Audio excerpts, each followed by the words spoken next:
Bonjour à tous. Toujours dans le cadre de l'explication du concept des intelligences multiples, aujourd'hui, nous allons parler de la deuxième intelligence, qui est l'intelligence kinesthésique.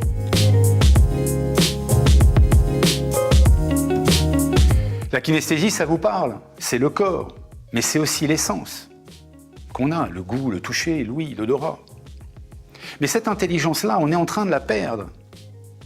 Pourquoi on est en train de la perdre? Parce que, d'une manière inéluctable, tous nos nouveaux systèmes de communication, les ordinateurs, nous aspirent quelque part vers un cloud, nous éloignent de notre entité du corps.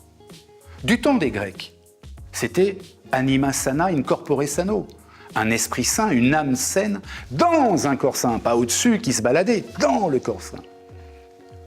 Ensuite, Descartes arrive, il arrive avec son cogito ergo sum. Je pense, donc je suis.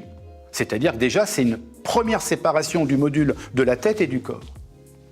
Avec l'exodarwinisme cher au philosophe Michel Serres, là, on est en train de déposer notre cerveau sur un ordinateur. Souvenez-vous, il y a 10 ans, de combien de numéros de téléphone vous étiez capable de mémoriser? Au moins 10, et maintenant. Le vôtre et encore. Donc le corps perd. Il faut retrouver son corps. C'est en ça que va servir l'intelligence kinesthésique. Pour le faire, il y a différentes techniques. Il y a du yoga, il y a effectivement faire du sport. Mais il y a une technique que j'aime beaucoup, qui m'a été confiée par Rafael Nadal, et dont je voudrais vous parler maintenant. C'est la technique d'engrammer les choses.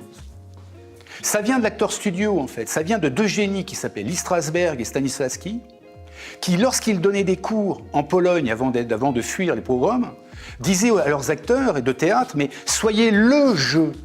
Il faut que ça rentre, il faut que vous l'incarniez totalement. C'est pour ça que, par exemple, à l'acteur studio, des acteurs comme Daniel Day-Lewis mènent parfois 3 ans à sortir d'un rôle, parce qu'ils sont le rôle. Comment ils sont arrivés à ça? Ils sont arrivés à ça en engrammant. C'est-à-dire que, si je prends le cas de Rafael Nadal, alors imaginez que c'est une raquette. Le coach de Nadal lui disait « Qu'est-ce que tu ressens là, Raphaël? Décris-moi tous les muscles, tous les tendons, tout ce qui se déroule en toi. Et là, et là, et là, et là. » Et ce, de plus en plus vite.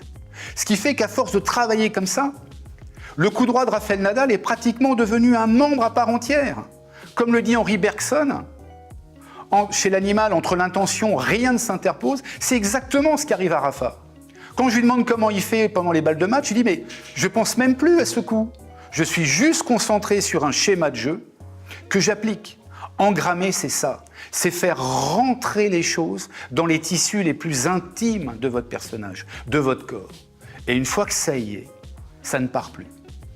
Donc l'intelligence kinesthésique, elle va reprendre de plus en plus, à mon avis, de rôle, de plus en plus d'importance dans les années à venir, parce qu'il va y avoir une part de nous qui va dire « on arrête là de fuir, on arrête de s'envoler dans les espèces de cloud, on reste ancré, on reste aligné. »